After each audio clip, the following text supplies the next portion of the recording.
자, 그러면 그 파일을 좀 띄워주시고 그리고 발표 시작해 주시기를 바랍니다. 네, 박흥식 교수님 감사드립니다. 이렇게 이 정책학회 첫 세션에 이렇게 말씀드리게 돼서 영광으로 생각하고요. 오늘 제가 드릴 이 주제는 제목을 이렇게 정해봤습니다. 내 연구에 대한 답을 주는 기존 이론이 부족할 때, 이제 사례 분석과 근거 이론 접근법 이렇게 했는데요. 근거 이론에 대해서 많이들 들어보셨을 것 같습니다. 사실은 근거 이론이 제가 생각하기에는 조금 남용, 오용되는 경우도 많을 정도로 많은 분들이 이렇게 이 방법론을 사용을 하시는데요.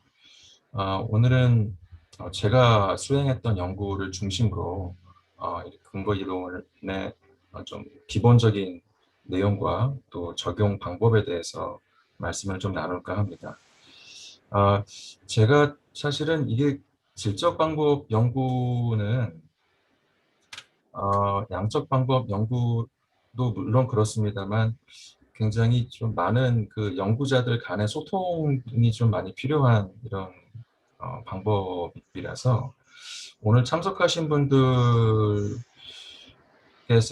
관심이 있으신 연구 주제, 지금 수행하고 계신 연구 주제들에 대한 말씀을 조금 앞에서 좀 들어봤으면 좋겠습니다. 왜냐하면 제가 청중분들에 조금 맞추어서 이 내용이나 방법, 이 전달하는 방법을 조금 커스터마이즈 해야 될 필요가 있을 것 같아요. 그래서 여러분들이 관심 없는 분야만 제가 계속 말하는 건 조금 효율적이지 않아서 혹시 지금 듣고 계신 분들 제가 어려운 질문 같은 거 전혀 안 합니다. 청중분들께 그냥 여러분들 하고 계신 연구나 관심 있으신 부분들 조금 말씀 공유해 주시면 저희 오늘 이 세션에 큰 도움이 되겠습니다.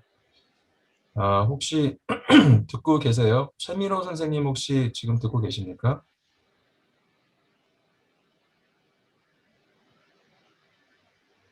강진영 선생님 혹시 듣고 계세요? 네, 안녕하세요. 강진영입니다. 예, 저는 안녕하세요. 교육 분야에서 연구를 하고 있고요. 그래서 주로 관심 있는 주제는 교육이고 그중에 세부는 환경교육을 전공을 하고 있습니다. 예, 잠시만 제가 좀 적어 놓겠습니다.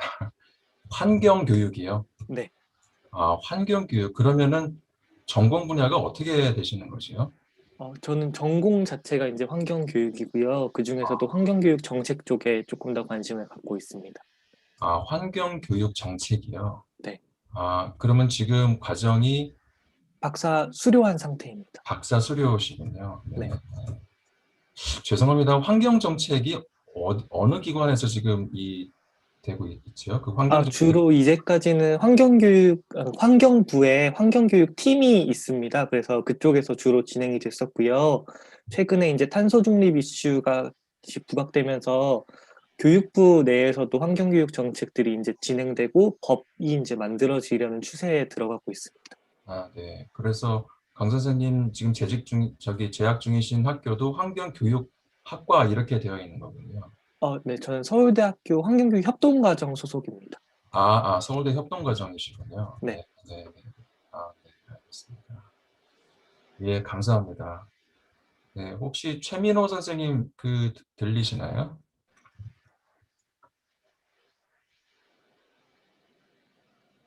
최민호 선생님 혹시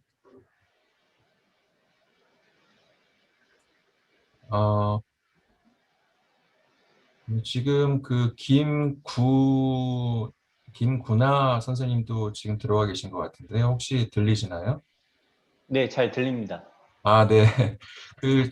아까 강진영 선생님처럼 짤막하게 좀 소개 부탁드려도 될까요?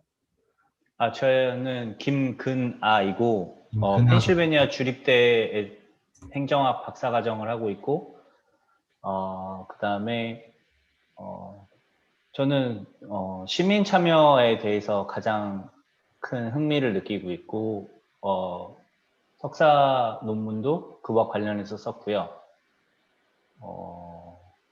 그렇습니다. 네. 시민 참여 관심 있으시면 현재 지금 펜스테이트에서 저기 행정학 전공 중이신가요? 네, 맞습니다. 아, 그러시군요. 네. 아, 감사합니다. 지금 거기 몇 시인가요? 지금 미국에 계신가요? 아, 예, 지금 저녁 9시 30분 조금 넘었습니다. 네, 그러시군요. 고맙습니다. 최민호 선생님 혹시 들리세요? 네, 지금 연세대학교라고 이제 로고 떠 있는 분이 계신데 성함은 제가 잘 모르겠습니다. 혹시 들리십니까?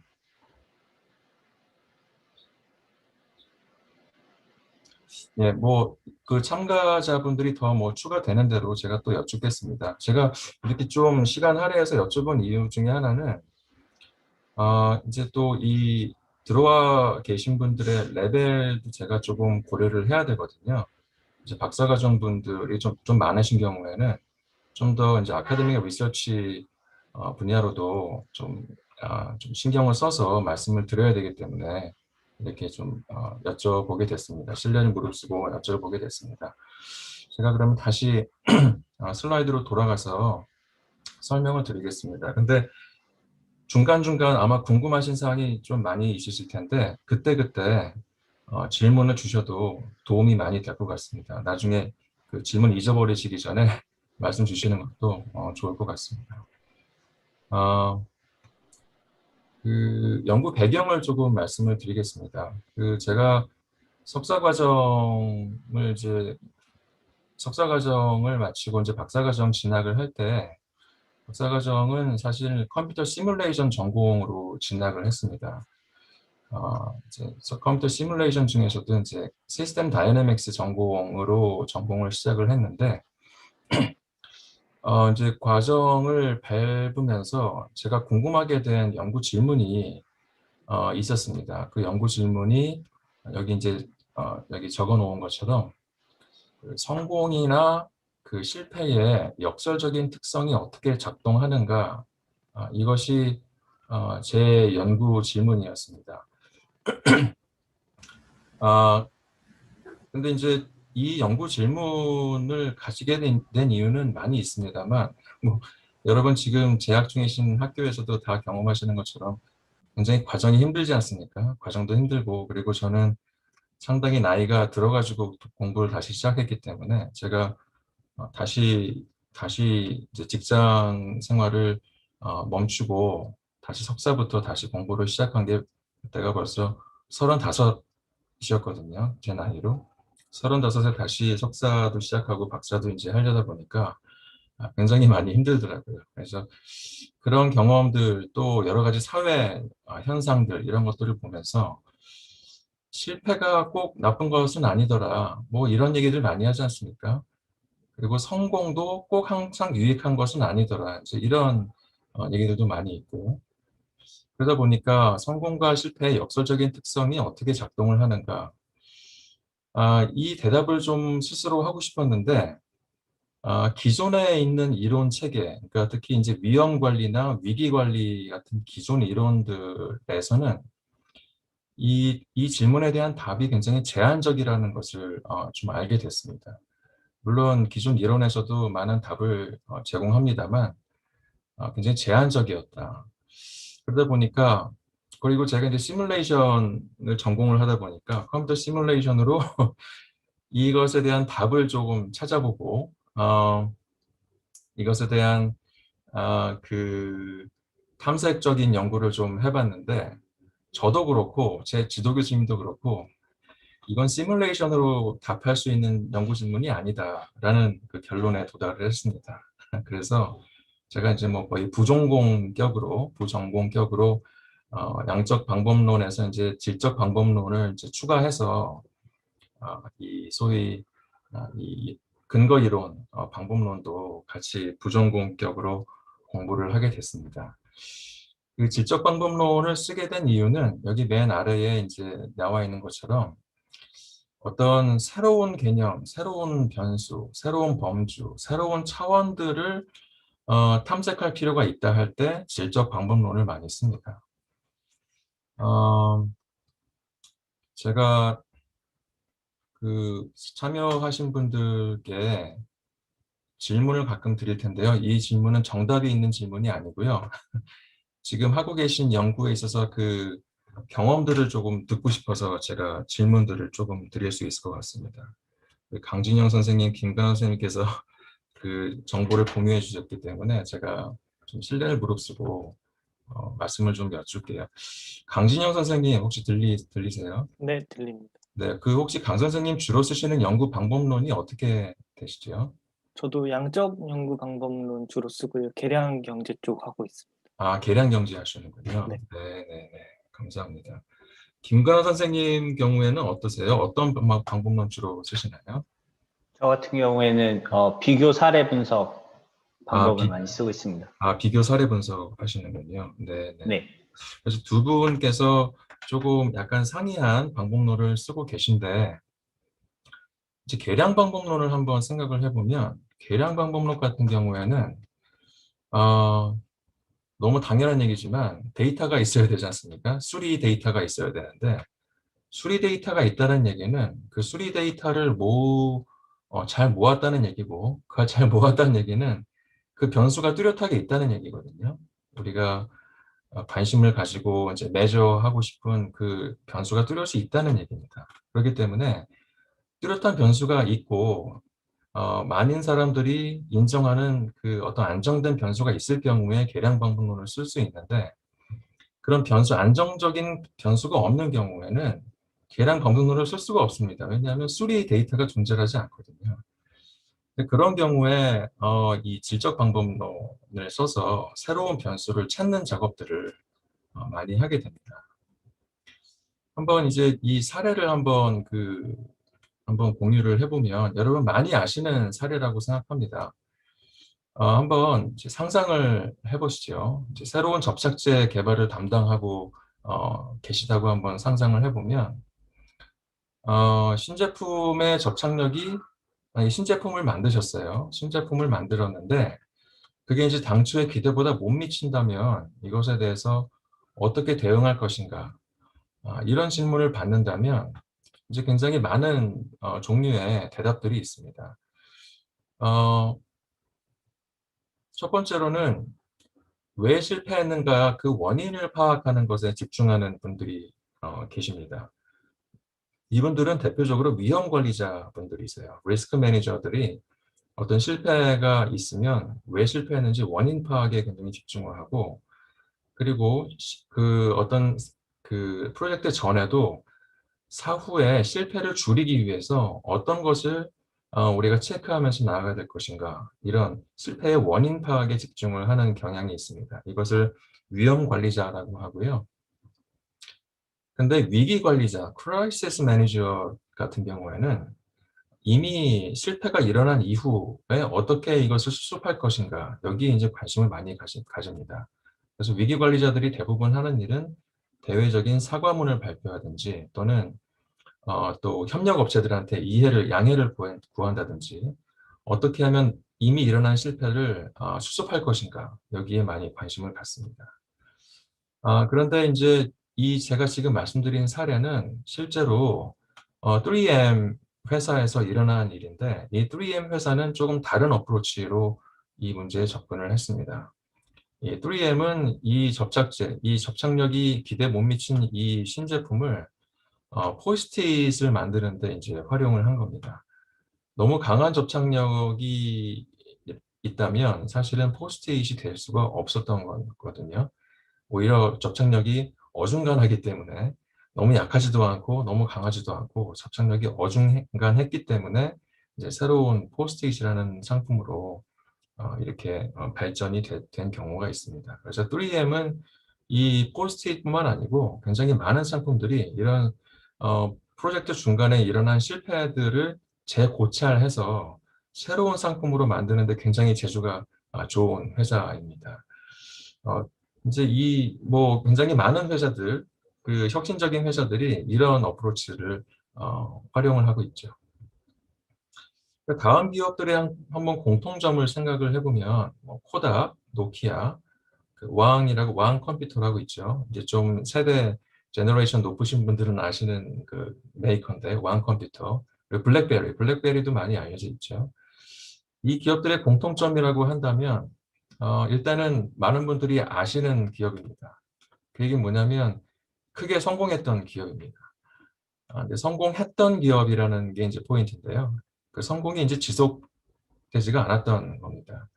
그 성공이 지속되지 못하고 이제 주저앉은 기업들의 이제 대표적인 사례인데, 이것은 그 조금 전에 보여드린 케이스 1하고는 조금 많이 다른 사례입니다.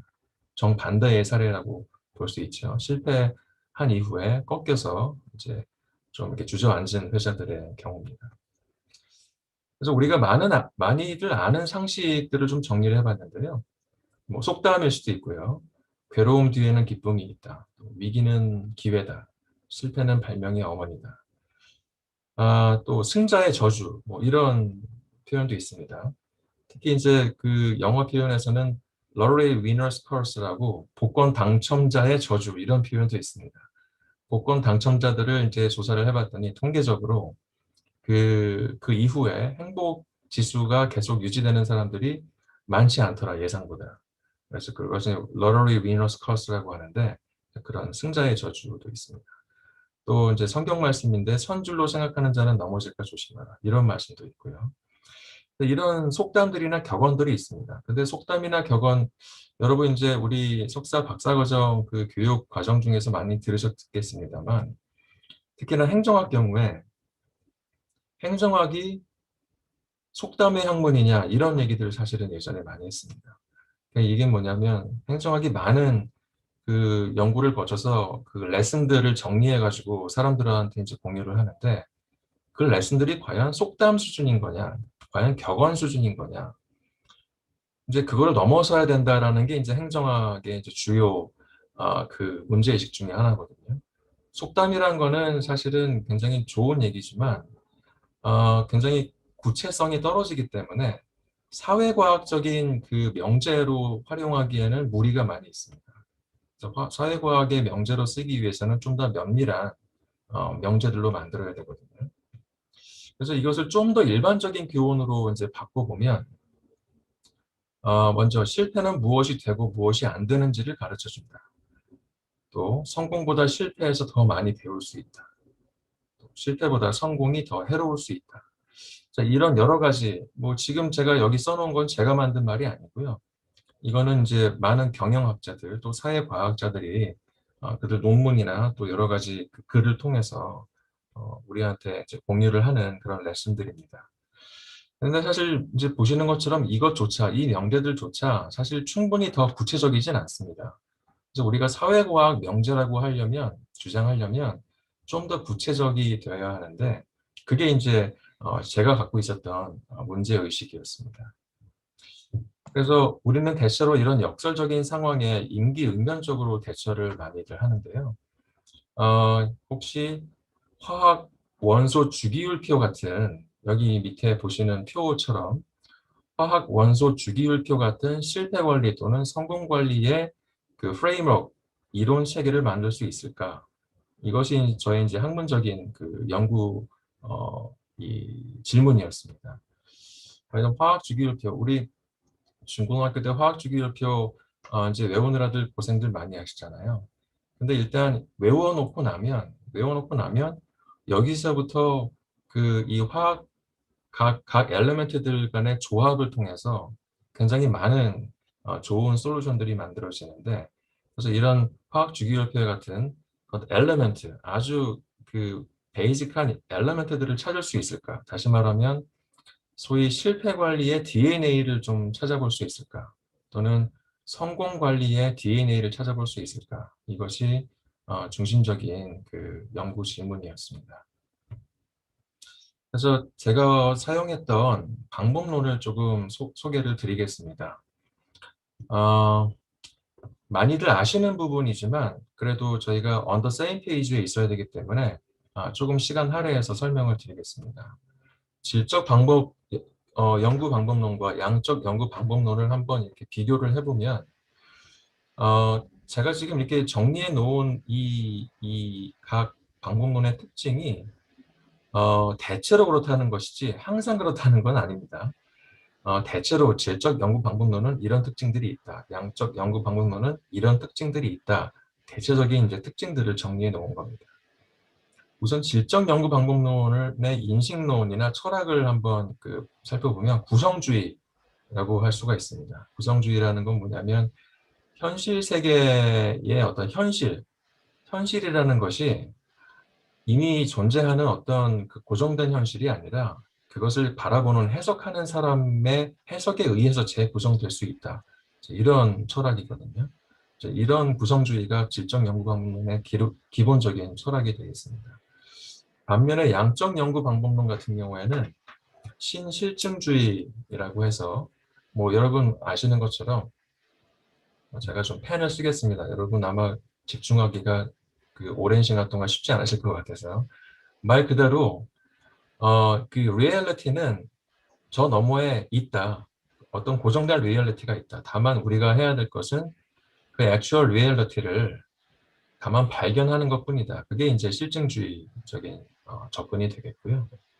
그래서 질적 연구 방법론 같은 경우에는 구성주의에 바탕하고 있기 때문에 새로운 현실, 다시 말하면 새로운 형태의 새로운 종류의 변수를 발견하는 것에 이제 목표가 있다면 양적 연구 방법론 같은 경우에는 이미 존재하는 변수를 활용한다. 이런 특징이 있습니다. 당연한 얘기지만 질적 연구 방법론은 이제 텍스트나 여러 가지 비계량 데이터를 활용을 하고 양적 연구 방법론은 계량 데이터를 활용합니다. 아마 가장 큰 이 두 방법론 간의 차이는 분석 과정이라고 생각합니다. 일단 질적 방법론 같은 경우에는 출발이 이제 데이터, 이제 관찰에서부터 시작합니다. 현실에 대한 관찰을 통해서 새로운 컨셉을 발견하거나 새로운 주제를 발견하거나 현실을 새롭게 정의하고 묘사하는 것을 목표로 합니다. 거기서 더 나아가서 질적 방법 연구론을 통해서 이런 새로운 컨셉, 새로운 주제, 새로운 이 묘사들 간에 이것들이 서로 어떻게 연관되어 있는가, 그 패턴을 찾고자 합니다. 이 패턴이라는 게 이제 핵심이라고 저는 생각합니다. 이 패턴을 시그니피컨트한 패턴을 찾으면 그거 자체가 이제 띠오리나 모델이 되는 거거든요. 띠오리나 모델이 뭐냐라고 만약에 저에게 누군가 물으신다면 저는 그렇게 대답할 것 같습니다. significant pattern이라고 생각합니다. 이제 유의미하고 significant and consistent pattern이라고 생각합니다. 이제 유의미하고 어떤 안정적인 그런 패턴이 있다면 그것을 theory 또는 모델이라고 부를 수 있다. 그렇게 얘기를 할 수 있을 것 같습니다. 이에 반면에 양적 연구 방법론은 질적 연구 방법론을 통해서 만들어진 theory나 모델을 이제 검증하는 역할을 많이 합니다. 그래서 띠오리나 모델이 있으면 그 안에 요소들, 띠오리나 모델이 있다는 얘기는 이 안에 굉장히 많은 릴레이션십이나 많은 명제들이 있다는 거거든요. 그런 명제들이 이제 가설 형태로 만들어져서 이 가설을 검증하기 위해서 관찰을 다시 하고 데이터를 모아서 이 모델이나 띠오리를 확증하거나 아니면 또는 디스프로브 하거나 이렇게 나가게 됩니다. 이것이 이제 전형적인 양적 연구 방법론인데요. 그래서 제가 또 한번 좀 강진영 선생님께 여쭙고 싶은 것이 있는데, 이제 경험하신 이제 경험을 좀 공유해 주시면 되겠습니다. 정답이 있는 질문은 제가 절대 던지지 않기 때문에. 강진영 선생님 듣고 계시죠? 네, 듣고 네, 있습니다. 혹시 지금 연구 페이퍼 작업 중이신가요? 아니면 구상 중이신가요? 작업 중에 있습니다. 작업 중이세요. 혹시 주제를 좀 알 수 있을까요? 지금은 기시장제와 가치평가 쪽으로 CVM 방법론 사용해서 하고 있습니다. 네, 그러면은 주요 변수들이 어떻게 되시요? 주요 변수들은 인구 통계학적 특성 관련된 변수들은 기본적으로 들어가고요. 네. 그리고 CVM 방법론에서는 이렇게 비드라고 하는 제시 금액이 주요한 변수입니다. 네. 그러니까 그러면은 제시 금액, 그러니까 네. 이 사실은 머니터리 밸류들, 그러니까 금전적인 밸류들이 이제 들어가는 변수들이 있고 네, 맞습니다. 인구 통계학적인 이 변수들이 있는 거네요. 네. 그래서 인구 통계학적으로 이 아까 말씀하신 모니터리 밸류들의 특성들이 어떻게 바뀌는지 서로 영향을 주는 데에 대한 연구라고 생각이 되는데 네. 사실은 그래서 아까 강 선생님 말씀에 양적 방법 연구를 쓰신다는 말씀이 바로 그 말씀인 것 같아요. 근데 아마도 강지현 선생님 지금 연구 그 진행이 얼마나 되셨는지 모르겠습니다만 보통 양적 연구 방법론도 앞단 챕터는 문헌 조사, 문헌 연구지 않습니까? 네. 사실은 문헌 연구라는 것 자체가 사실 질적 연구 방법론이거든요. 그러니까 무슨 말씀이냐면, 강 선생님 이제 제 질문은 끝났습니다. 네, 감사합니다. 네, 강 선생님 말씀해 주신 것처럼 양적 연구 쓰시는 그 분들도 앞단에는 거의 모든 경우 질적 연구 방법을 통한 이 문헌 연구를 하게 됩니다. 기존 문헌에 어떤 이 연구들이 있었으며 내가 관심 있는 변수들을 어떻게 다뤄왔는가들을 많이 이제 검토를 하게 되는데 그거를 통해서 사실 양적 연구 연구하시는 분들은 모델이나 띠오리를 이미 만들고 시작을 합니다. 이미 이제 강 선생님 같은 경우에도 이미 모델이나 띠오리가 있으신 거거든요. 그래서 지금 진행하시는 부분은 그 띠오리나 모델을 이제 새로운 그 데이터를 구해가지고 컨펌하거나 디스컨펌 하시고 싶으신 거거든요. 그래서 다시 말씀드립니다만 거의 모든 양적 방법 연구들도 출발은 질적 연구를 통해서 새로운 변수를 찾고 모델을 만들고 그것을 검증하는 그런 과정을 거치게 됩니다. 그래서 이제 제가 지도하는 우리 학생들만 봐도 아마 여러분 그 경험에서도 그러시겠습니다만 나는 질적 방법 연구할 거야, 나는 양적 방법 연구할 거야 이렇게 말을 한 이후에도 그 많은 분들이 경험하시는 거는 질적 방법 연구를 안 할 수 없구나 이런 깨달음들을 많이들 얘기를 하고 있습니다. 그래서 이 두 가지 방법론의 특성이 고정적인 것은 아니고 당연히 서로 다른 차원에서 상호 보완적이라고 할 수 있겠습니다. 서로 다른 차원이란 얘기는 병립 가능하다는 얘기거든요. 병립 가능하다, 병존 가능하고 병용 가능하다는 얘기가 되겠습니다. 근거 이론에 대해서 좀 더 설명을 드리겠습니다. 근거 이론은 이제 질적 방법 연구의 그 서브 메소드라고 볼 수 있는데, 근데 요즘은 질적 방법 연구하고 근거 이론을 거의 같은 축에서 놓고 말씀하시는 분이 상당히 많습니다. 왜냐하면 질적 연구 방법론이 연구하시는 분들의 상당수 많은 분들이 근거 이론을 활용을 하시거든요. 그래서 아까 우리 김근하 선생님 제가 조금 말씀 여쭤도 될까요? 네네. 네, 지금 우리 비교 사례 분석 하시잖아요. 네. 그래서 이제 사례 분석 연구 방법론이 이제 대표적인 또 질적 연구 방법론인데 거기에 있어서 혹시 사례들을 몇 개 정도 지금 염두에 두고 계신가요? 비교하시는 것으로?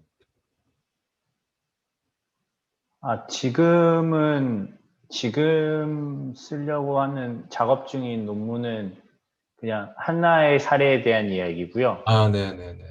네. 네. 석사 논문 때 썼던 것이 두 지역 간의 비교였습니다.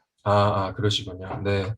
감사합니다. 지금 중요한 포인트를 말씀하셨는데, 사례 연구 방법론에 있어서 단일 사례를 깊이 연구하는 분들도 많이 계시고요. 그리고 복수의 사례를 비교해서 연구하시는 분들도 많이 계십니다.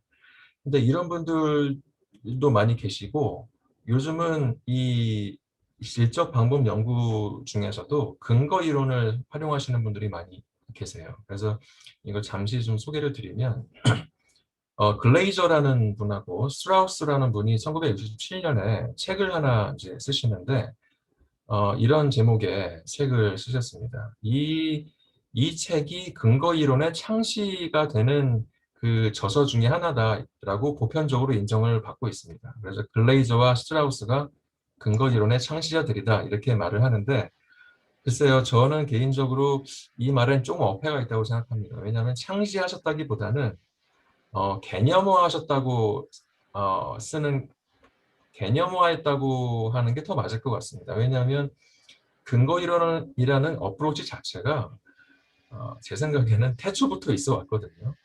모든 연구자들과 이제 리서처들과 이 깊이 생각하기 좋아하시는 분들은 근거 이론이라는 어프로치를 이미 사용해 오셨지만 이것에 근거 이론이라는 제목을 붙이고 이걸 개념화하고 컨셉츄얼라이제이션을 명확히 하신 분들이 글레이저와 스트라우스 이 두 분이실 뿐이지 근거 이론은 사실은 예전부터 있어 왔다 그렇게 생각합니다. 왜냐하면 근거 이론은 제 개인적인 생각으로 우리 인간 본능, 본성 안에 들어있거든요. 그 본능적인 그 지적 그 활동 중에 하나가 근거 이론 어프로치거든요. 그래서 그 이후부터 질적 연구 방법론의 대표적인 방법론 중에 하나로 활용이 되어 왔습니다. 근데 지금 창시된 지가 꽤 오래됐는데 이 방법론이 공식화되거나 되지는 않았습니다. 굉장히 여러 가지 변형된 방법론이 있습니다. 근데 이제 이건 좀 여담인데 이 두 분이 창시하신 이후에 글레이저 선생님하고 스트라우스 선생님이 사이가 안 좋아지셨다고 해요. 안 좋아지신 이유 중에 하나가 글레이저 선생님의 그 어프로치와 스트라우스 선생님의 어프로치가 그 이후부터 많이 달라졌다고 합니다.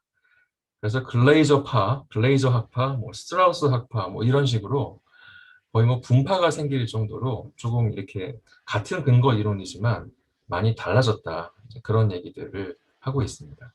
그럼에도 불구하고 이제 공통점이라고 한다면 우리가 어떤 새로운 통찰, 새로운 개념, 새로운 변수, 새로운 차원들을 발견하고자 할 때 근거 이론이 사용됩니다. 근거 이론의 가장 큰 특징 중에 하나는 이제 샘플링인데요. 샘플링을 어떻게 할 것이냐의 문제가 있습니다. 샘플링, 영적 방법론의 샘플링 같은 경우에는 연구 시작 전에, 데이터 컬렉션 이전에 이미 n 값을 정해놓고 들어가거든요. 몇 개를 이제 몇 개의 샘플 사이즈를 정해놓고 들어가는데, 근데 질적 방법 연구, 특히 근거 이론 같은 경우에는 n 값, 그 샘플 사이즈를 미리 정하지 않고 가는 특성이 있습니다. 왜냐하면 이거는 이제 발견 지향적인, 탐색 지향적인 어프로치이기 때문에 몇 개의 샘플이 필요한지 사전에 특정하기가 상당히 어렵거든요. 그렇기 때문에 계속 샘플을 모아서 분석하면서 더 이상 새로운 통찰이 출현하지 않을 때까지, 그걸 이제 이론적인 포화라고 부릅니다. 그 theoretical saturation point라고 부르는데, 이론적 포화에 이를 때까지 자료 수집과 분석이 반복됩니다. 그래서 연구 주제에 따라, 연구 질문에 따라서 10개의 그 샘플을 모아서 끝나는 경우도 있지만 수백 개 이상의 샘플을 모아야 되는 그런 경우도 있습니다. 저 같은 경우에는 그 후자에 해당된다고 할 수가 있겠습니다. 제가 좀 더 자세히 설명드리겠습니다. 그래서 이 근거 이론의 이 방법론을 한눈에 보실 수 있도록 이 절차, 근거 이론의 절차를 한눈에 보실 수 있도록 정리를 해놓은 건데요. 우선 이론적인 표집, 그러니까 샘플링을 합니다. 근데 샘플링의 특징이 이제 이론적인 표집이라고 부릅니다. 그러니까 그 비확률적인 표집이죠. 그러니까 확률 표시 방법은 랜더마이제이션, 무작위 방법을 쓰는 건데, 근거 이론 같은 경우에는 이론적인 표시 방법을 씁니다. 그래서 purposive sampling, 그러니까 이제 그 의도적인 샘플링, 또 편의 추출, convenience sampling, 그리고 snowball sampling이라고 하죠. 그 인터뷰를 하고 그 사람한테 소개받아서 다른 사람하고 서로 소개받아서 다른 사람하고 이렇게 점점 커지는 스노우볼 샘플링, 이런 샘플링들 방법을 많이 씁니다. 근데 공통적으로 다 이 공통적인 특징은 비확률 표본 추출 방법이라는 특징이 있습니다. 그러니까 randomized 샘플링이 아니라는 뜻입니다. 그래서 이렇게 표집 그 샘플링을 하면서 점점 많이 그 데이터가 쌓여가면서 내용 분석을 하고요. 그 내용에서 나오는 체계적인 패턴을 찾아서 코딩을 합니다. 이제 코딩에 이제 그 유닛이라고 단위라고 한다면 어떤 컨셉을 새로 찾아서 코딩하거나 어떤 새로운 변수를 찾아서 코딩하거나 새로운 범주를 찾거나 새로운 차원을 찾거나 마지막으로는 아까 말씀드린 것처럼 새로운 패턴을 찾으면서 코딩을 계속 해나갑니다. 이런 코딩이 쌓여 나가다 보면 결국은 모델, 이론이 되거든요. 그래서 제가 이제 그 찾은 그 개념들은 그 실패에 어떤 타입들이 있느냐, 실패를 이용하는 그 목적들은 무엇이 있느냐, 또 이것을 통합하면 어떤 프레임워크가 나올 수 있느냐, 자, 이런 것들을 이론적 모형이라고 합니다. 근데 여기 보시는 것처럼 화살표가 이렇게 양방향으로 되어 있습니다. 이렇게 모든 이 세 가지 절차가 양방향으로 되어 있는데 그 얘기는 뭐냐면 샘플링, 그리고 코딩, 그리고 프레임워킹, 이 세 가지가 계속 반복됩니다. 지속적으로 반복되면서 이론적 포화에 이를 때까지 이 세 가지가 지속적으로 반복이 됩니다. 그것이 이제 근거 이론의 어떤 장점이자 단점이 될 수 있겠는데 이게 언제 끝날지 장담을 못하기 때문에 특히 이제 저널에 퍼블리셔를 준비하시는 분들은 상당히 스트레스를 많이 받습니다. 우리 양적 연구 방법론은 내가 이미 그 계획한 샘플만 다 모아서 이제 통계 처리를 하면 내가 어느 정도 타임라인을 그려볼 수 있는데 근거 이론을 쓰시는 분들은 이게 언제 샘플링이 끝날지, 코딩이 끝날지, 이론적 모형 구성이 끝날지 가늠하기가 상당히 어렵습니다. 그런 의미에서 이제 스트레스를 조금 많이 받으시는 편입니다. 양적 방법 연구 쓰시는 방법의 그 분들의 스트레스는 좀 다른 형태죠. 그 내가 기존에 그 만들었던 이론을 모델을 이 데이터가 백업하지 주지 못할 때, 유의미한 p-밸류가 안 나올 때, 이럴 때 많이 스트레스를 받으시는데 근거 이론 쓰시는 분들은 조금 다른 성격의 스트레스를 좀 받으십니다. 실패 관리, 성공 관리 연구 과정을 조금 말씀드리겠습니다. 몇 가지 스테이지로 이루어져서 이제 그 연구가 진행이 되는데요. 첫 번째 스테이지에서는 일단은 2차 자료를 활용을 많이 했습니다. 2차 자료를 활용해서 소위 개방 코딩이라고 하거든요. 개방 코딩이라고 하는 거는 미리 어떤 코딩의 그 띠임이 정해져 있는 게 아니라 열린 코딩입니다. 그러니까 탐색적으로 코딩을 하는 겁니다. 그래서 여기 보시는 것처럼 그 케이스를 모은 그 분야가 굉장히 많습니다. 뭐 문화, 뭐 도시적인 면, 또 경제, 산업적인 면, 또 심지어는 뭐 그 문학적인 그런 데이터도 많이 모았고요.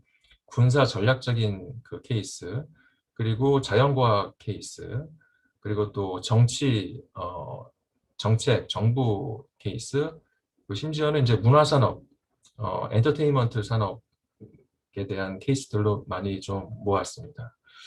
그래서 지금 현재는 이건 업데이트가 안 되네. 현재는 이제 500개 이상의 이제 그 케이스들이 이제 모인 상태인데 아까 말씀드린 이론적인 그 포화가 언제 이루어졌느냐라고 이제 보면 데이터를 모으면 모을수록 새로운 그 통찰이 발견이 됩니다. 새로운 변수나 새로운 차원이나 새로운 패턴이 발견이 되는데 처음에 케이스를 모을 때는 별로 눈에 띄는 게 없었습니다. 그런데 경험이 쌓이고 이제 제가 또 이 케이스를 바라보는 눈이 좀 이렇게 성숙함에 따라서 새로운 인사이트들이 발견이 됐고 한 케이스를 250개 정도 이상 모았을 때 그때 이후에는 거의 이론적 포화에 이르렀다라고 좀 말할 수 있을 것 같습니다. 이 부분에 있어서는 뭐 연구 질문이 뭐냐에 따라서 이론적 그 포화 상태가 뭐냐 이게 결정이 되긴 하는데요. 제가 가진 연구 질문에 한해서는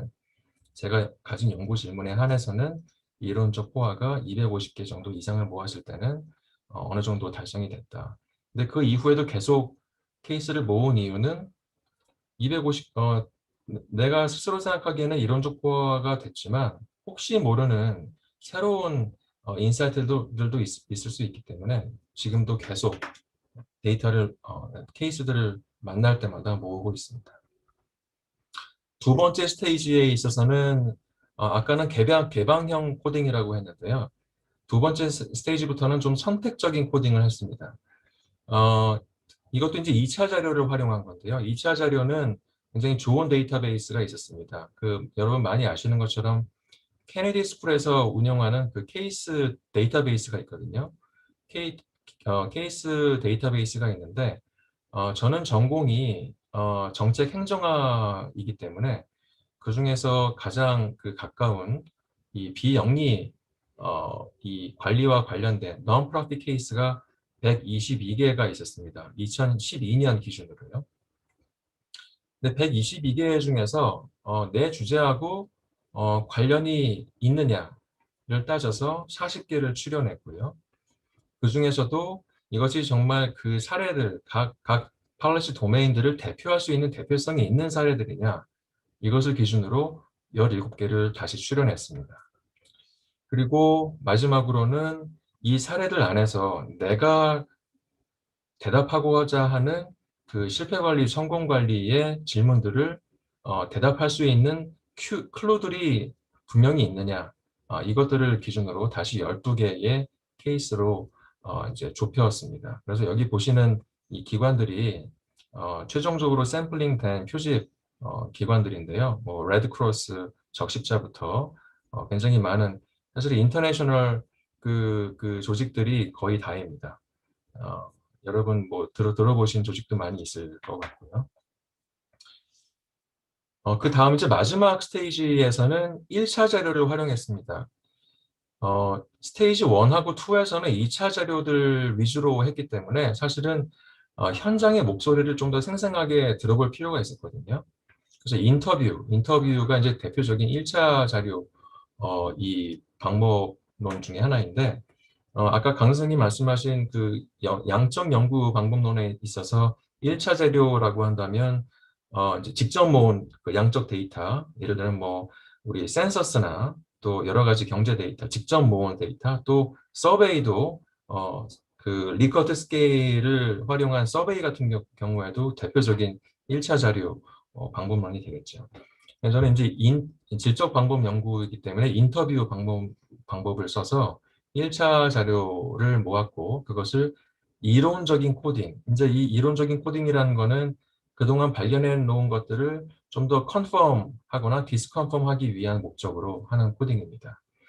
샘플링 프레임은 제가 이제 그때 그 오거나이저로 참여했던 세미나가 있었습니다. 그 미국 뉴욕주에 있는 비영리 조직들의 그 세미나가 있었는데, 거기 모인 분들, 참석자분들의 그 명단을 제가 확보를 해서 그분들께 혹시 인터뷰 참여 의사가 있으신지를 물었습니다. 인터뷰 참여 의사가 있으신지 물어서 거기 참여 의사가 있다라고 응답 주신 분들을 찾아가서 최종적으로 11개의 그 비영리 조직의 CEO들을 인터뷰를 했습니다. 이 인터뷰는 어떻게 이제 진행이 됐냐면, 일단은 그 각 인터뷰 대상이 되는 그 조직들에 대해서 제가 공부를 좀 먼저 했어야 됐습니다. 세컨더리 데이터를 모아서 각 조직에 대한 공부를 많이 했고요. 그것에 이어서 인터뷰를 진행했는데, 인터뷰는 오픈 엔디드 퀘스천, 개방형 질문을 던졌습니다. 제가 개방형 질문을 던진 이유는 이 인터뷰이들이 제가 이미 가지고 있는 프레임워크에 갇혀서 대답하지 않고 그분들이 자유롭게 응답하실 수 있도록 개방형 질문을 던졌습니다. 개방형 질문을 던지면서 계속 여러 가지 또 추가 질문들도 했고요. 그것을 통해서 이제 이론적인 코딩을 했고, 거기에서 이제 패턴들을 이제 확증을 하고, 그것을 다시 제가 정리한 내용을 인터뷰이 분들께 보내가지고, 제가 정리한 내용이 말이 되나요? make sense 합니까? 이 피드백 과정을 거쳤습니다. 그래서 몇 번의 피드백 과정을 거쳐서 이분들께서 맞다, 내가 말한 내용이 이런 식으로 정리되는 것이 합리적이다 라고 컨펌들을 해주셔서 그 시점에서 연구가 마무리가 되는 수순을 밟게 됐습니다. 그래서 1차 자료를 그 인터뷰에 활용했던 기관들의 특성들을 한번 살펴보면 굉장히 여러 도메인의 그 기관들을 이제 인터뷰를 했고요. 또 연도 이제 그 역사, 그 각 기관의 역사들도 굉장히 좀 다양했고, 그리고 연 매출, 그 연 엑스펜디처, 연 매출, 연 비용 얼마나 지출하는지, 연 지출에 대해서도 이렇게 통계적으로 정리를 했습니다. 제가 지금까지 그 질적 연구 방법론 그리고 이것을 활용한 절차들을 좀 소개를 드렸는데요. 이후부터는 제가 실제로 그 연구했던 실패 관리 그 방법, 그 모형의 내용, 그리고 성공 관리 모형의 내용, 이 부분들을 조금 소개를 드릴 텐데, 이 부분들은 뭐 이론적인 그런 부분은 아닙니다. 다 케이스라서요. 조금 재밌게 들으실 수 있을 것 같은데, 제가 이 시점에서 조금 잠깐 멈출까 합니다. 혹시 지금까지 제가 말씀드린 부분에 있어서 궁금하신 사항이나 코멘트 있으시면 조금 공유해 주시면 좋을 것 같은데요. 혹시 의견 있으실까요?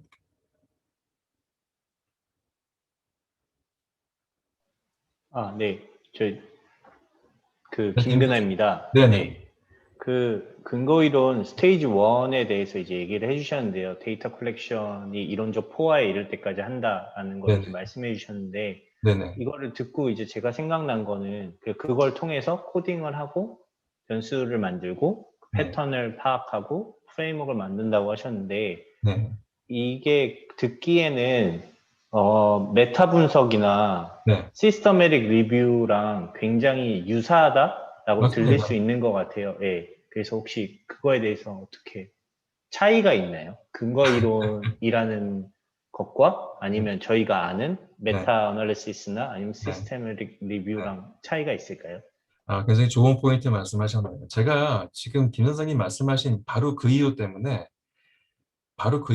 근거 이론이 요즘은 거의 질적 연구 방법론은 근거 이론하고 거의 동일한 개념으로 활용들이 많이 되고 있는 이유가 바로 그 부분이라고 저는 생각을 합니다. 특히 메타 분석하는 이유는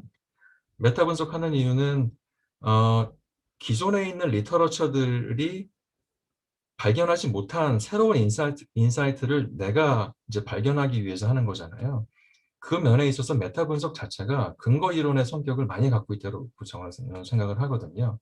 그리고 아까 말씀하신 것처럼 시스터매틱 어널리시스도 바로 그 차원에 있어서 시스터매틱 어널리시스라는 것 자체가 새로운 패턴, 컨시스턴트한 패턴을 찾는다는 얘기인데, 그게 뭐 용어의 차이일 뿐이지, 나도 내가 새로운 그 emerging insight가 더 이상 발견되지 않을 때까지 이제 계속 사례를 모으고 분석을 하니까요.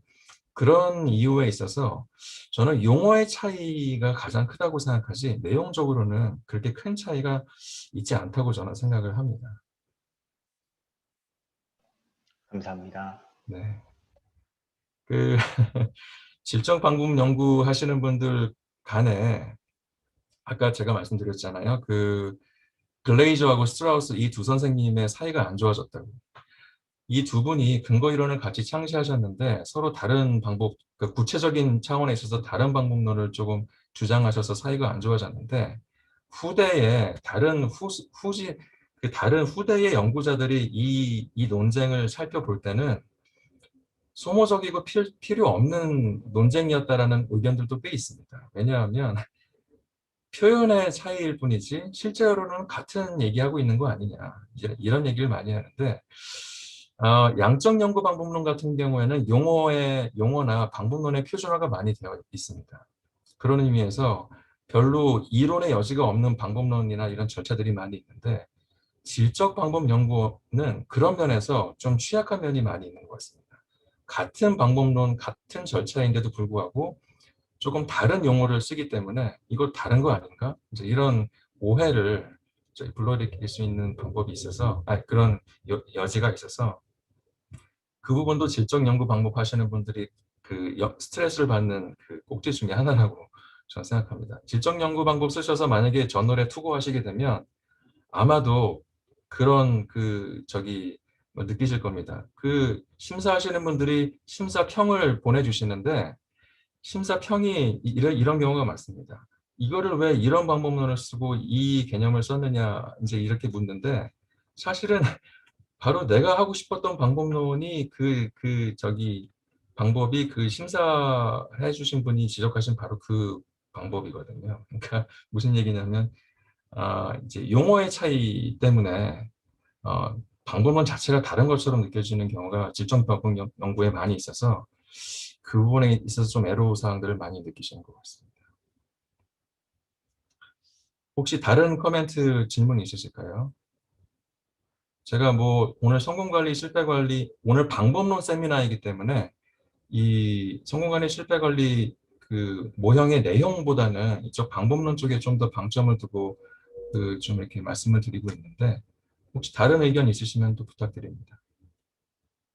제가 한 10초만 좀 기다렸다가 말씀 없으시면 그 다음 네. 설명 넘어가겠습니다. 예, 강 선생님. 질문 하나 드리고 싶은데요. 제가 아마 놓쳤을 수도 있을 것 같은데, 네. 그 이론적 포화라는 것을 케이스들을 통해서 이렇게 하나씩 쌓아서 만들어 가시잖아요. 네네. 그러면 A라는 케이스에서 발견하는 어떤 이론적인 내용이랑 B라는 케이스에서 발견하는 이론적 내용을 일종의 개념화 시키면서 같은 차원으로 이렇게 묶어가는 과정이 그럼 다음 단계에서 진행이 되는 건가요? 맞습니다. 맞습니다. 지금 두 가지 말씀하셨잖아요. 개념이라는 말씀하셨고 차원이라는 말씀하셨잖아요. 네. 이 두 가지가 유사하면서도 굉장히 다른 부분인데 왜냐하면 개념은 그러니까 이 부분은 제가 좀 이따가 그 내용 설명드리면서 드릴 수 있을 것 같아요. 제가 근데 기본적으로 강 선생님 말씀하신 게 맞습니다. 그 새로운 개념, 새로운 차원 이런 것들을 새롭게 발견해 나가면서 더 이상 새로운 개념과 새로운 차원이 발견되지 않을 때까지 이제 진행한다. 이것이 이제 기본적인 컨셉이고요. 그런 의미에서 제가 지금 아예 소개를 좀 드려야겠네요. 그 내용을. 실패관리 모형들을 조금 소개를 드리겠습니다. 굉장히 많은 그 사례들이 있는데 우리가 좀 익히 아는 재밌는 사례들만 좀 모아봤습니다. 이제 한번 보시면서 이 사례들을 보시면서 한번 실패 관리의 패턴들을 한번 찾아보셨으면 좋겠습니다. 여기 이제 한 8개 정도의 사례가 있는데요. 뉴욕시에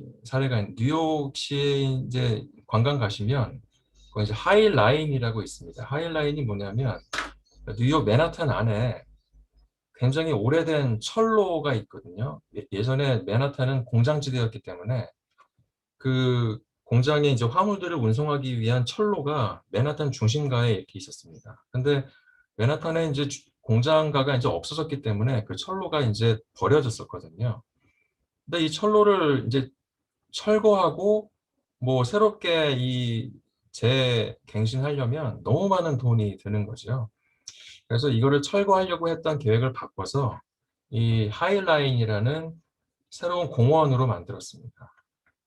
그래서 지금 맨하탄 혹시 이제 코비드 이제 풀린 다음에 한번 그 관광 가보시면 하이라인 꼭 한번 가보시면 좋을 것 같습니다. 이것을 벤치마킹한 게 서울역 옆에 있지 않습니까? 그 서울 7017인가요? 제 개인적으로 생각하기에는 그렇게 좋은 벤치마킹은 아닌 것 같습니다만 아무튼 서울 뉴욕시 하이라인 사례가 하나 있고요. 2차 대전 중에 그 미국과 영국이 소련하고 이제 협력했던 사례가 있습니다. 미국하고 영국은 잠재적으로 이 라이벌 관계였음에도 불구하고 이 두 진영이 이제 손을 잡았던 경우가 있는데 왜냐하면 그 나치라는 공통 적에 대항하기 위해서 서로 적들끼리 손을 잡은 거죠. 그래서 나의 적의 적은 나의 친구다 이런 얘기가 있지 않습니까? 이런 경우도 있고요. 미국과 소련의 우주 경쟁, 뭐 이건 너무 잘 아는 부분입니다만 미국과 소련이 우주 경쟁할 때 아시는 것처럼 맨 처음으로 우주에 나갔던 사람은 러시아 사람이었습니다. 유리 가가린이었는데 사실은 나사 관계자들이 증언하기를 맨 처음 우주에 나갔던 게 유리 가가린이었기 때문에 그 덕분에 우리가 먼저 달에 갈 수 있었다. 그런 얘기를 많이 합니다. 왜냐하면 미국이 먼저 우주로 나갔으면 실제로 미국이 먼저 우주에 나갈 수 있었습니다. 기술적으로.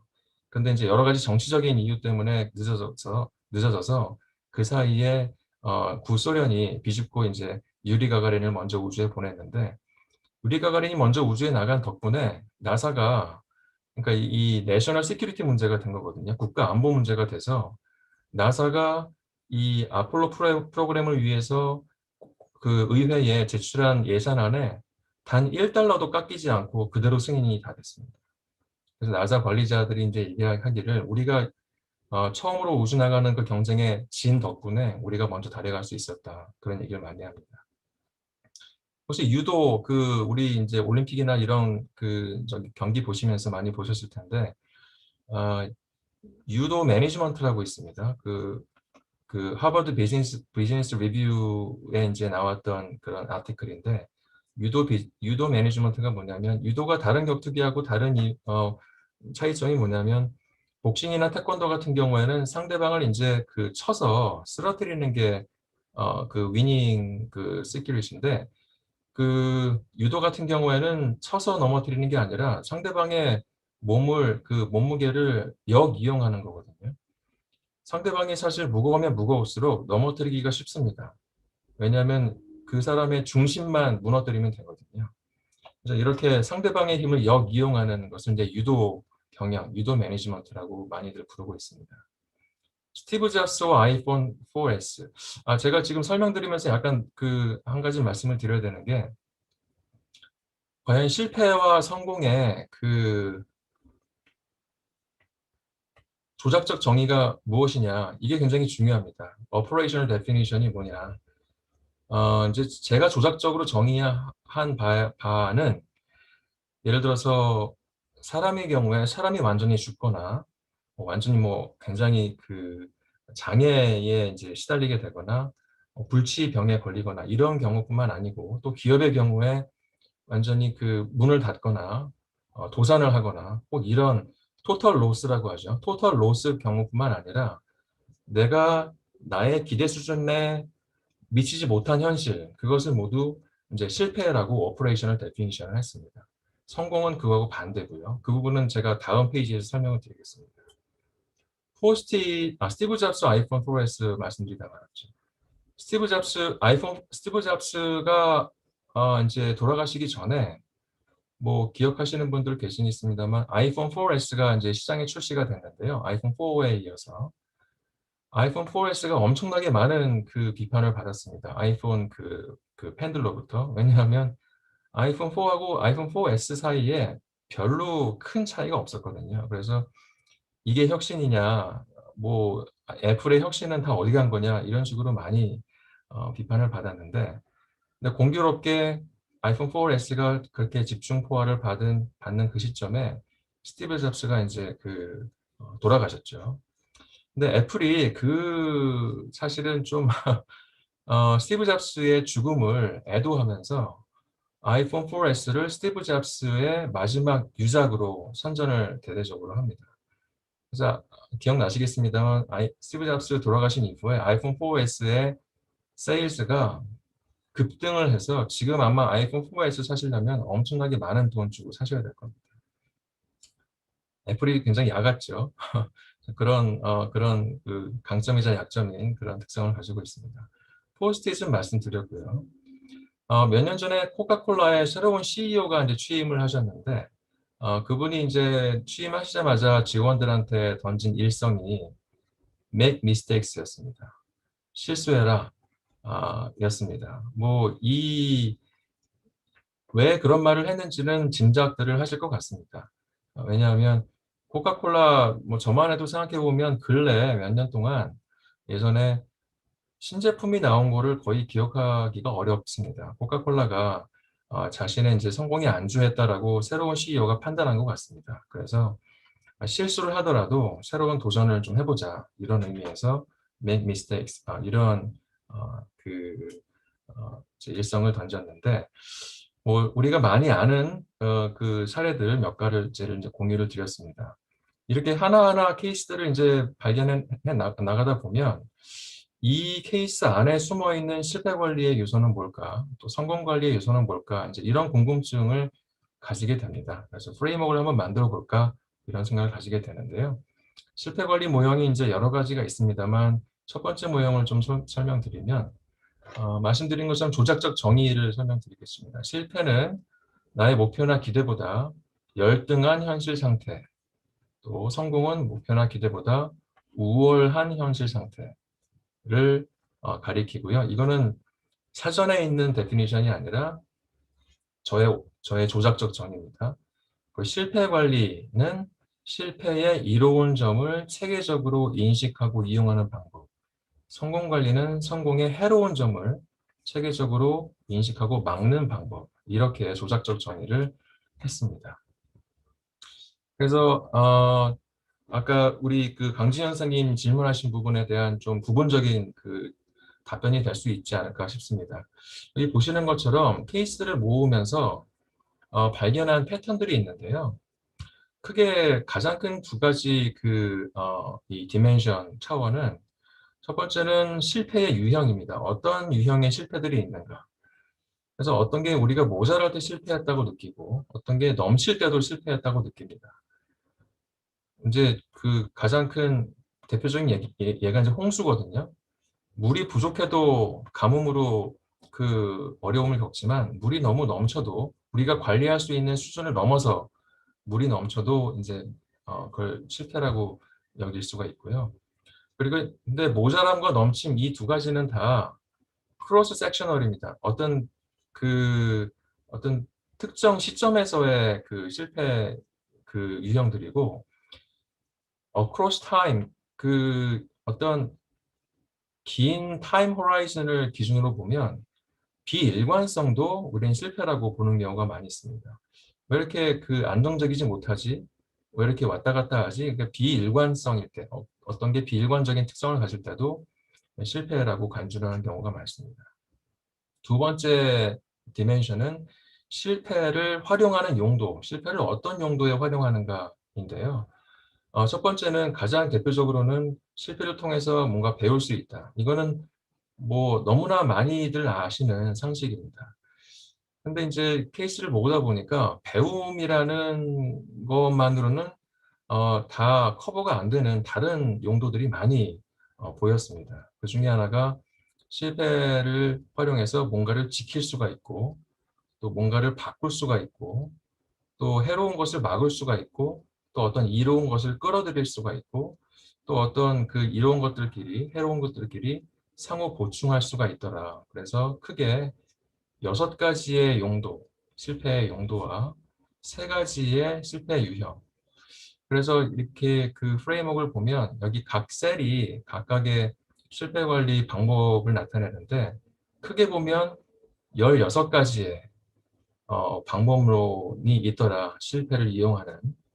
근데 한 가지 여기서 이제 좀 주의해서 살펴볼 것이 뭐냐면 그럼 16가지 이외에는 없는 것이냐? 이제 이렇게 이제 질문할 수가 있습니다. 근데 여기서 이 정리되어 있는 16가지는 다시 얘기하면 아키타입입니다. 그러니까 원형들입니다. 원형들이고요. 다시 얘기하면 DNA들입니다. 그러니까 DNA라는 거는 그 하나하나 요소로 존재하는 것이 아니라 이것들의 컨비네이션으로 존재하거든요. 그렇기 때문에 어떤 실패에 대해서 대응하는 그 방법들은 이 16가지의 조합들로 대응이 되더라. 이제 이런 얘기입니다. 그래서 앞서도 말씀드렸습습니다만 저는 원형을 찾고 싶었고요.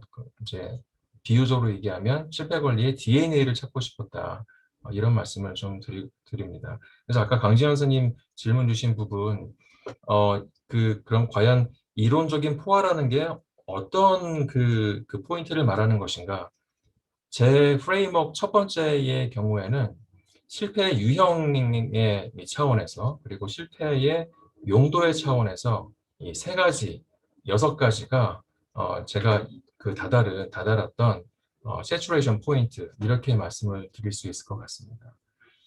강 선생님 혹시 제가 질문에 조금 대답이 됐을까요? 아니면 좀 더 네, 조금 약간 제 의문을 덧붙여보면요. 예를 들면 네네. 지금 모자람 넘친 비일관성이 나오잖아요. 네. 근데 이거는 사례를 기반으로 해서 이렇게 사후적으로 네네. 교수님께서 도출하신 걸 텐데 네네. 그럼 이거는 이렇게 사례들을 묶다 보면은 A 방식으로 묶어보고 B 방식으로 묶어보다 보니까 네. 모자람이라는 키워드가 가장 이 방식을 묶는 적절한 키워드다. 이런 식의 연구자의 판단으로 이렇게 네. 만들어져 가는 과정인가요? 그렇죠. 맞습니다. 그리고 이 용도도 마찬가지고요. 이게 지킴인가, 바꿈인가, 배움인가, 막음인가, 끌어들임인가, 이것에 대한 판단을 하는 게 상당히 시간이 걸립니다.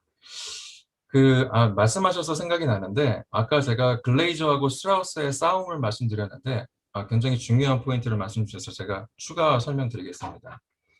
글레이저하고 스트라우스 이 두 선생님이 싸우시게 된 가장 큰 이유 중에 하나가 뭐냐면, 글레이저 선생님은 연구자가 사전에 케이스를 모으고 분석하기 전에 연구자가 사전에 어떤 선입견이나 사전에 갖고 있는 프레임워크가 있어서는 안 된다. 이런 주의세요. 아주 극단적으로 얘기하면 이 프레임워크나 컨셉이나 베리어블은 케이스를 모으면서 자연적으로 나와야지 연구자가 미리 갖고 있는 거에 끼워 맞추면 안 된다. 이런 주의세요. 그런데 스트라우스 선생님은 조금 다릅니다. 스트라우스 선생님은 연구자가 케이스를 모으면서 어떤 그 새로운 컨셉이나 디멘션이 도출될 수 있지만 그게 너무 당연한 거지만 그 중간에 연구자가 어떤 새로운 컨셉을 창안할 수 있다. 어떤 새로운 디멘션을 창안할 수 있다라는 입장이세요. 그 두 가지 입장을 한번 대별해 보면 이렇습니다. 글레이저 선생님은 말하자면 바텀업 어프로치세요. 그러니까 이제 다시 말하면 귀납적인 어프로치가 강합니다. 인덕티브 어프로치가 강합니다. 사례들로 하여금 말하게 하라 이런 입장입니다. 사례들이 말할 것이다. 연구자는 개입할 필요 없다. 사례들이 말하도록 하라 이런 입장입니다. 그래서 버텀업이라고 한다면 스트라우스 선생님 같은 경우에는 탑다운 어프로치가 조금 있습니다. 물론 스트라우스 선생님도 근거이론 주창자이기 때문에 바텀업이 기본이지만 스트라우스 선생님은 탑다운 어프로치도 허용을 합니다. 그 얘기는 뭐냐면 연역적인 방법도 가미될 수 있다. 이런 입장이십니다. 예를 들면 그런 겁니다. 제가 이제 이거를 만들 때 이 두 가지 어프로치가 다 사용이 되더라고요. 이게 무슨 말씀이냐면은 이렇게 케이스를 모으다가 보니까 이런 세 가지 유형의 실패 유형과 6개의 용도들이 발견이 됐는데 예를 들면 제가 정확히 기억은 안 납니다만 예를 들면 다른 셀들은 다 케이스들로 채워졌는데 이 부분 케이스는 찾을 수가 없는 거예요. 프레임워크는 만들어졌는데 이 부분 케이스는 찾기가 어려웠던 겁니다. 그래서 이 부분에 있어서 아까 말씀드린 purposive 샘플링을 하게 되더라고요. 그래서 제가 좀 더 발품을 팔고 이제 인터뷰도 진행하고 하다 보니까 이 비어있는 공간에 대한 케이스들도 찾을 수가 있었습니다. 그게 바로 이제 디덕티브, 그 연역적인 방법론이거든요. 그래서 제 생각에는 근거이론 활용하시는 분들 대부분이 아마도 이 두 가지를 다 활용하시게 되지 않을까 이제 그런 생각이 듭니다. 그래서 요는 근거이론이 귀납적인 방법론을 근거로 하고 있지만 이 핵심으로 하고 있지만 연역적인 방법론을 완전히 배제할 수는 없다. 그런 좀 말씀을 드리고요. 그것이 바로 스트라우스 선생님이 말씀하신 그런 부분이라서 근데 요즘은 글레이저 선생님보다 스트라우스 선생님 어프로치를 따라가는 연구자가 좀 더 많은 것 같습니다. 제가 그냥 개인적으로 통계 처리한 건 아니지만 개인적으로 느끼기에 스트라우스 선생님 방법론을 이용하시는 분이 좀 더 많은 것 같습니다. 글레이저 선생님보다.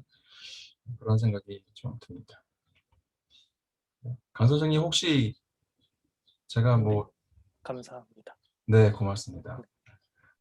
그래서 그 16가지가 있다고 말씀드렸잖아요. 근데 16가지 하나하나 다 설명드리긴 좀 어려워서 이거는 저한테 나중에 부탁을 주시면 제가 이메일 말씀드리겠습니다. 저희 이메일 통해서 말씀 주시면 저희 이 파일을 공유를 드리겠습니다. 16가지 굉장히 재미있는 사례들이 많이 있거든요. 근데 16가지를 만드니까 그 지도 교수님이나 다른 제가 이제 여러 그 학회들을 돌아다니는데 그 학회에 참석하시는 분들이 공통적으로 16가지가 너무 많다 그러시더라고요. 16가지를 어떻게 주기율표 외우듯이 다 이제 외워서 이걸 활용하냐 말씀하시더라고요. 그래서 더 줄여봐야겠다. 더 줄일 수 있는 모형이 있을까? 그래서 시간을 좀 더 쏟게 됐습니다. 더 줄인 방법론을 이제 소개를 드리면 이렇게 생겼는데요. 여기 보시는 것처럼 4가지 형태로 다시 한번 추려봤습니다. 4가지 형태로 추려봤는데 4가지 형태가 하나씩만 그냥 간단히 말씀드리면 박차라는 제목을 이름을 지어봤는데요. 박차 방법, 측면 공격 방법, 재평가 방법, 재설정 방법 이렇게 다시 추릴 수가 있더라고요. 박차 방법 같은 경우에는 얘는 미국과 소련의 우주 경쟁입니다. 이 미국이 이 소련의 그 우주 경쟁에서 소련이 앞서 나갔던 거를 오히려 역이용해서 아폴로 프로그램에 더 박차를 가할 수 있었거든요. 아까 말씀드린 것처럼 미국이 먼저 우주에 나갔으면 우리는 결코 달에 먼저 갈 수 없었다. 그 증언처럼 이게 박차 예가 되겠고요. 재평가 같은 경우에는 포스트잇이 바로 그 예가 되겠습니다. 그 실패라고 생각했던 것을 한번 재평가, 그 가치를 재평가해 보니까 새로운 상품을 만들 수 있더라. 유도 경영 같은 경우에는 측면 공격이 되겠습니다. 내가 상대편을 쓰러뜨려야 되는데 펀치로 쓰러뜨리려고 했는데 그게 영 잃지 않으니까 상대방의 몸무게를 역이용해서 측면 공격이 되겠고요. 마지막으로 스티브 잡스와 아이폰 S는 재설정이 되겠습니다. 스티브 잡스가 이제 병이 드셨을 때 스티브 잡스가 이제 사실은 그 병을 고치기가 어려워서 그거는 어떻게 할 수 없는 현실이었지만 그것을 이용해서 아이폰 4S의 세이즈를 연결시켰던 그 목표를 재활용한 그런 재설정이 되겠습니다. 이제 말씀을 제가 이제 드리는 도중에 아마 좀 궁금해하시는 부분이 중에 하나가 그거라고 생각했는데요. 말씀드린 것처럼 저는 전공이 정책 행정입니다. 학부, 석사, 박사가 다 정책과 행정학을 했는데 지금 말씀드린 사례는 거의 다 그 정책이나 행정학은 좀 거리가 먼 사례입니다.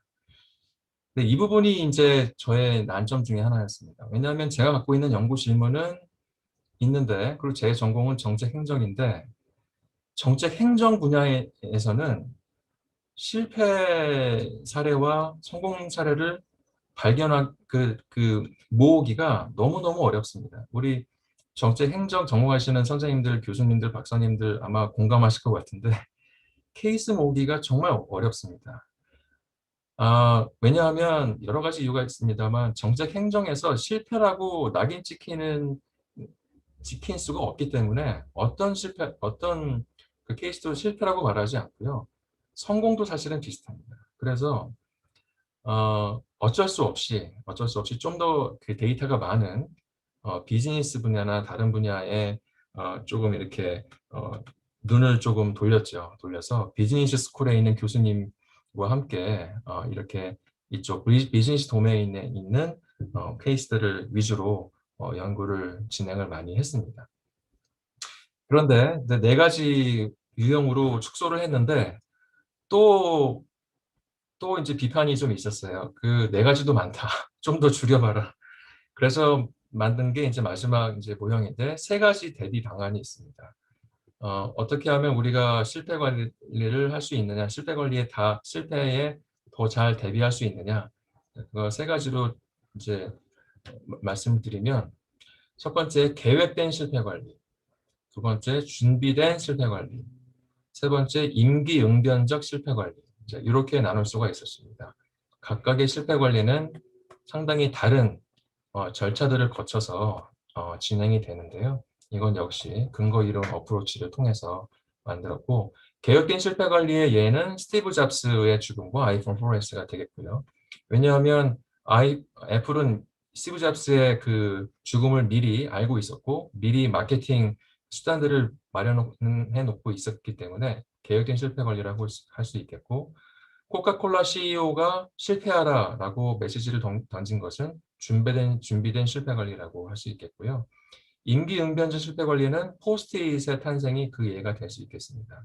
이미 실패가 일어난 훨씬 이후에 그것을 어떻게 재평가할 것인지 다시 그 절차를 거쳤기 때문에 임기응변적 실패 관리라고 할 수 있겠습니다. 이상으로 이제 그 실패 관리 모형들을 설명드렸고요. 성공 관리 모형들을 아주 짧게 설명 좀 올리겠습니다. 실패 관리와 관련된 이제 그 연구 질문은 크게 두 가지인데요. 성공의 부정적인 영향이 무엇인가? 그리고 성공의 부정적인 영향에 대한 예방이나 조치는 무엇인가? 이것 또한 근거 이론을 통해서 좀 탐색을 해봤습니다.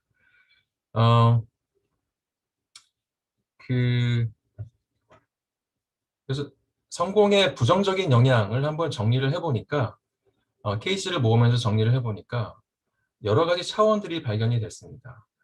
내부적인 의사결정이 왜곡이 될 수 있고요. 성공 때문에 외부 환경과의 그 관계가 부정적인 영향을 받기도 했습니다. 내부 의사결정이 왜곡되는 것은 인지적으로 목표 설정 측면에서, 그리고 귀인 측면에서, 내부 관계 측면에서, 그리고 마지막으로 투자 측면에서 내부 의사결정이 왜곡되는 사례들이 많이 발견이 됐습니다. 외부 환경과의 관계에 있어서는 고객과의 관계에 있어서, 공급자나 협력자의 관계에 있어서, 일반 대중과의 관계에 있어서, 그리고 규제자, 경쟁자와의 관계에 있어서 이런 부정적인 영향들이 많이 발견이 됐고요.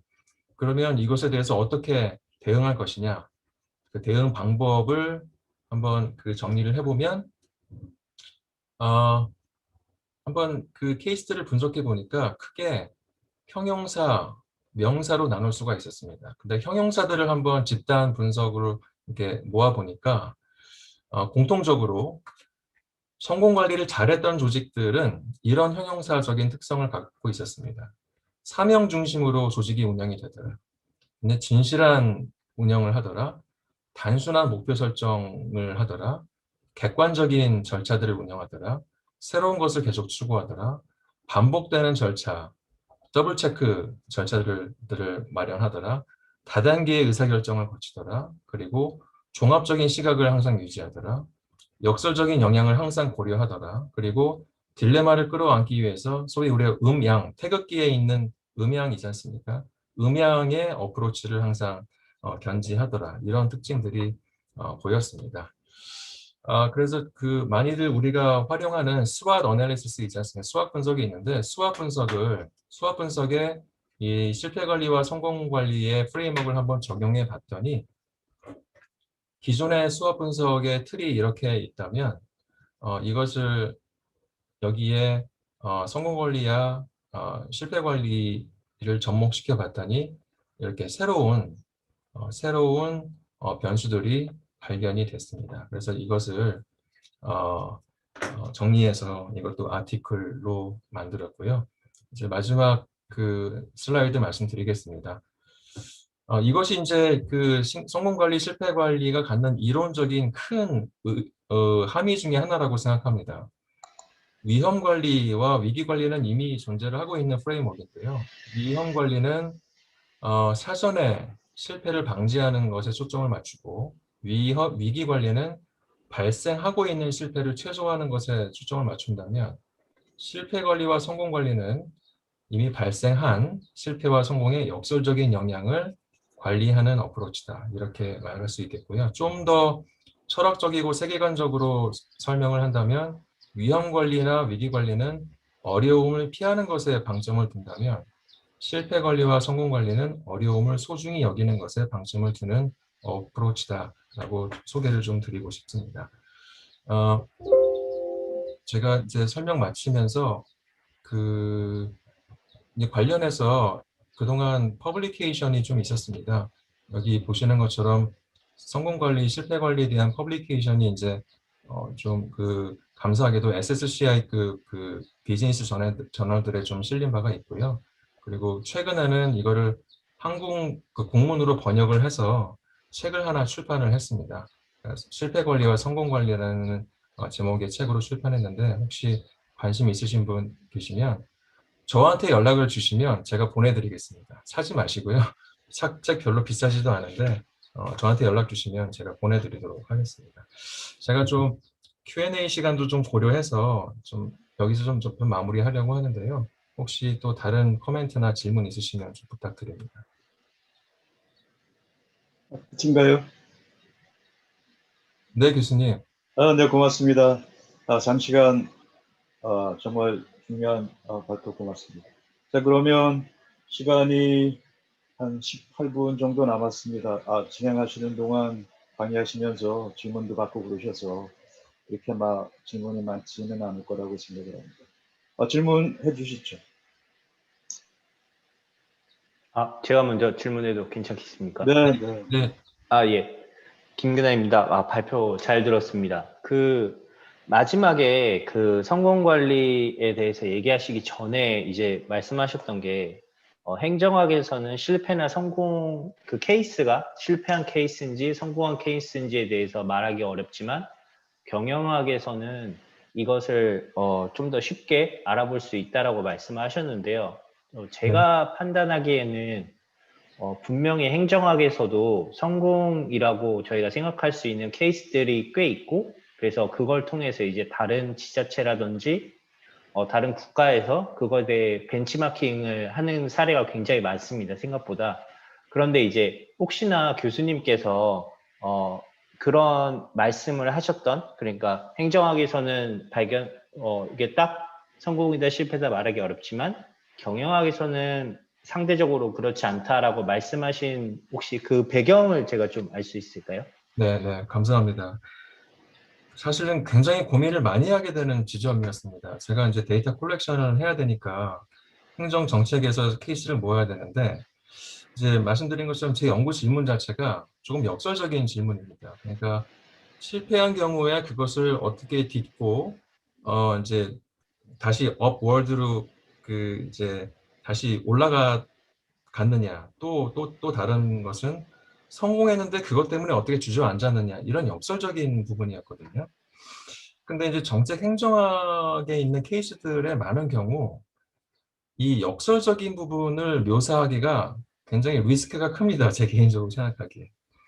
특히나 이제 잘 나가다가 주저앉은 사례들은 사실은 많이 있긴 하지만 그것을 아주 깊이 들어가서 인터뷰를 하거나 이렇게 하기에 소위 연구 사례의 깊이 면에 있어서 사실은 그렇게 좀 자신이 없었습니다. 정책이나 행정 같은 경우는 사례에 책임지는 사람도 없을 뿐더러 누구를 인터뷰해야 되는지도 사실은 명확하지가 않습니다. 너무 이해관계자가 많기 때문에. 그런 의미에서 데이터 콜렉션 면에서도 실패 사례, 성공 사례가 모으는 게 쉽진 않았다. 제가 말씀드리는 건 상대적인 차이입니다. 그나마 경영이나 이 비즈니스 쪽은 그나마 데이터가 많고, 뭐 신문 기사도 매일 나오니까요. 그리고 인터뷰도 좀 더 용이하고, 그래서 데이터 콜렉션 용이성 차원에서 그렇다라는 말씀을 조금 드리고 싶고요. 저도 최근에는 정책 행정 쪽에서도 많이 찾아보고 있는데, 이 부분은 아까 김근환 교수님 말씀하신 것처럼 여러 사례들에 대한 비교보다는 특정 소수 사례에 깊이 있는 연구가 더 어울린다는 생각을 많이 하고 있습니다. 그래서 여러 사례를 모은다기보다는 몇 개 소수 사례에 깊이 있는 연구가 더 맞는 어프로치가 아닐까, 더 수월한 어프로치가 아닐까, 그런 생각을 좀 해봤습니다. 답변 감사드립니다. 네, 고맙습니다.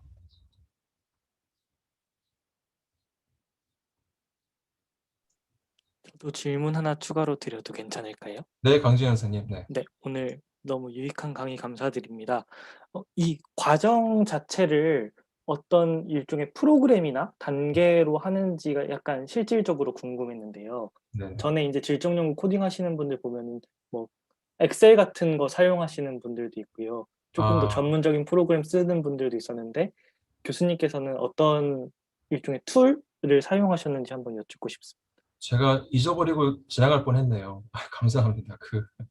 그거를 보여드린다는 걸 완전히 잊어버리고 있었는데, 잠시만요. 제가 감사합니다. 제가 그 이제 데이터 컬렉션 하면서 자료 정리했던 파일을 좀 보여드리겠습니다. 처음부터 이 파일을 만들었던 건 아니고요. 계속 시간이 지나면서 데이터를 모으면서 만들었던 파일인데요. 여기 엑셀 파일 보이시죠? 그 엑셀 네, 파일 보입니다. 네, 보이실 텐데요. 여기 굉장히 워크시트가 많이 있고요. 이 워크시트 하나하나 보시면 이제 제가 모았던 사례들을 각 그 컨셉이나 차원에 따라서 이렇게 분류를 한 겁니다. 그 태뷸레이션을 한 거거든요. 그래서 이런 식으로 하나하나 모으면서 이런 프레임워크들이 만들어진 거고, 그 만들면서 여기 인덱스라는 워크시트를 보시면 인덱스가 바로 제가 발견했던 그 컨셉이나 또 베리어블이나 차원들을 이제 만든 겁니다. 그 정리한 겁니다. 그래서 여기 정리되어 이 인덱스에 있는 이것들이 어떻게 보면 theoretical saturation 포인트에 다다랐을 때 정리가 된 그 표들이라고 보실 수 있겠고요. 옆에 frequency라고 되어 있는 거는 그러면 각 베리어블이나 각 차원에 있어서의 사례들의 frequency, 빈도수가 어떻게 되느냐를 이제 정리한 이런 것들이 있고요. 네, 그래서 말씀하신 것처럼 제가 썼던 뭐 정리 툴이라고 할까요? 그건 이제 엑셀, 기본적으로 엑셀이고요. 엑셀이 뭐 이런 면에서 굉장히 유용한 것 같습니다. 제가 뭐 이 스프레드शी트보다 더 유용한 툴은 아직은 발견하지 못해서 계속 엑셀을 쓰고 있습니다. 네, 감사합니다. 네, 고맙습니다. 제가 제 이메일 주소를 챗에 남기겠습니다. 이 자료를 좀 요청하시거나 혹시 이 책이 필요하신 분들은 저한테 알려주시면 이 이메일을 주시면 제가 보내드리겠습니다.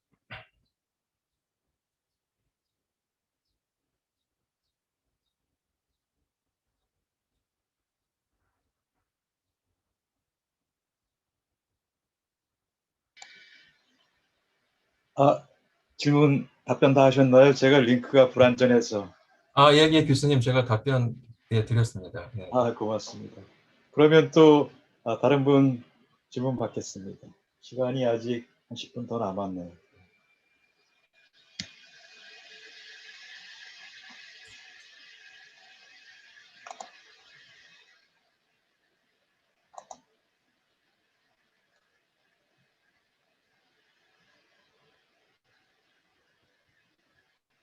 더 없으신가요? 어떤 계기로 이것을 연구하시게 됐나요? 예, 교수님, 아까 처음에 어떤 계기로? 아까 처음에 말씀드린 것처럼 뭐 계기가 굉장히 많이 있었는데 그 중에 재미있는 계기 하나만 말씀을 좀 드리면 제가 이제 공부하는 중에 제가 이제 생활비가 너무 부족해가지고 차가 없었습니다. 네, 차 없이 이제 미국에서 생활을 했는데 차가 없어서 너무 불편했는데 개인적으로 생각하기에 제가 차가 없었던 덕분에 운동을 많이 하게 됐습니다. 그리고 걸어 다니면서 영어 공부를 많이 했어요. 이제 이어폰을 꽂고. 그래서 그 결과인지 모르겠습니다만 제가 제 동기들보다 졸업을 더 빨리 했는데요. 이제 그런 여러 가지 뭐 개인적인 경험이나 또 이제 신문지상에서 보는 역설적인 그런 케이스를 보면서 이걸 한번 좀 프레임워크로 정리해 보면 좋겠다 그런 생각이 들어가지고 이렇게 하게 됐습니다. 알겠습니다. 또 질문 없으신가요? 네. 이제 뭐 시간도 거의 다 돼서 한 분 정도 더 받을 수는 있을 것 같은데. 제가 그냥 들으면서 참 특별하구나, 새로운 것이구나 이렇게 생각을 하면서 이런 것은 어떻게 처리했을까, 아니면 또 이런 문제는 어떨까 이렇게 생각을 했던 게 있는데 아무도 묻지 않아서 제가 개인적으로 궁금해서 여쭤볼게요. 질 같은 경우는 분석의 단위가 너무 그 조직의 규모라든가 사업하는 업종이라든가 분야라든가 이런 것들이 너무 다 다양하고 이렇기 때문에 이렇게 과도하게 simplified 시키는 데 따른 그 문제가 많을 거라고 생각이 되고, 또 조직이 다르면 또 쓰는 용어도 다 다르기 때문에 지금 같은 방식으로 또 그때 그 조직에서 발언하는 사람이 누구인가에 따라서 데이터 소스 때문에 생기는 문제가 있을 것 같고, 그다음에 또 이 이제 질적인 연구에서 부딪힐 수 없는 게 그 연구자의 주관인데, 이런 문제가 다 한꺼번에 들어가서 어려움이 있을 거라고 생각이 돼요. 예, 교수님, 그 부분은 정말 영원한 숙제인 것 같습니다. 그죠? 말씀하신 것처럼 데이터의 유닛 오브 어널리시스 자체도 사실은 명확하지 않은 경우가 많고, 샘플링을 할 때 샘플링 데이터 서브젝트가 누구냐도 굉장히 좀 언클리어한 부분도 있고 해가지고요. 그래서 아까 우리 참여자분들께 말씀드린 것처럼 심지어 퍼블리케이션 된 아티클이라고 해도 후속적으로 그것에 대한 그 문제 제기들이 굉장히 많은 게 질적 연구 방법의 특징이 아닌가, 이제 그런 생각이 좀 듭니다. 그래서 전 개인적으로도 이제 질적 연구 방법이 너무 힘들어서 요즘은 이제 통계를 좀 많이 사용하는 연구를 하고 있는데요. 네. 아까 질문에 또 정부 쪽은 어떤가 얘기했는데, 정부에서 실패와 성공이라고 그러는 것은 정치적인 자원을 형성하는 데 핵심적인 요소여서 거기에 통해서 나온 어떠한 얘기나 기록이나 모든 것들이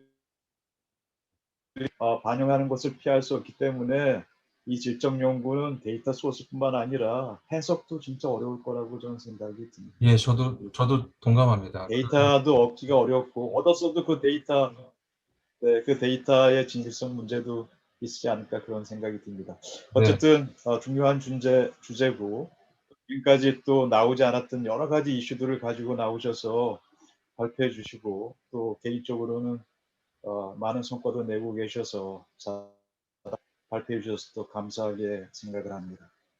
시간이 돼서 마치게 되겠는데요. 발표해 주신 이준수 교수님께 감사를 드립니다. 그리고 또 이 자리에 끝까지 함께해 주신 15분, 저 빼고 14분인데 참여분들께도 감사의 말씀을 전하면서 지금 이 1회의 8분과 회의를 여기서 마치는 것으로 하겠습니다. 거듭 감사 말씀드립니다. 고맙습니다. 교수님 감사합니다. 수고하셨습니다. 네, 네, 고맙습니다. 참여분들께도 고맙다는 인사드립니다. 감사합니다. 마치겠습니다. 네. 감사합니다. 고맙습니다.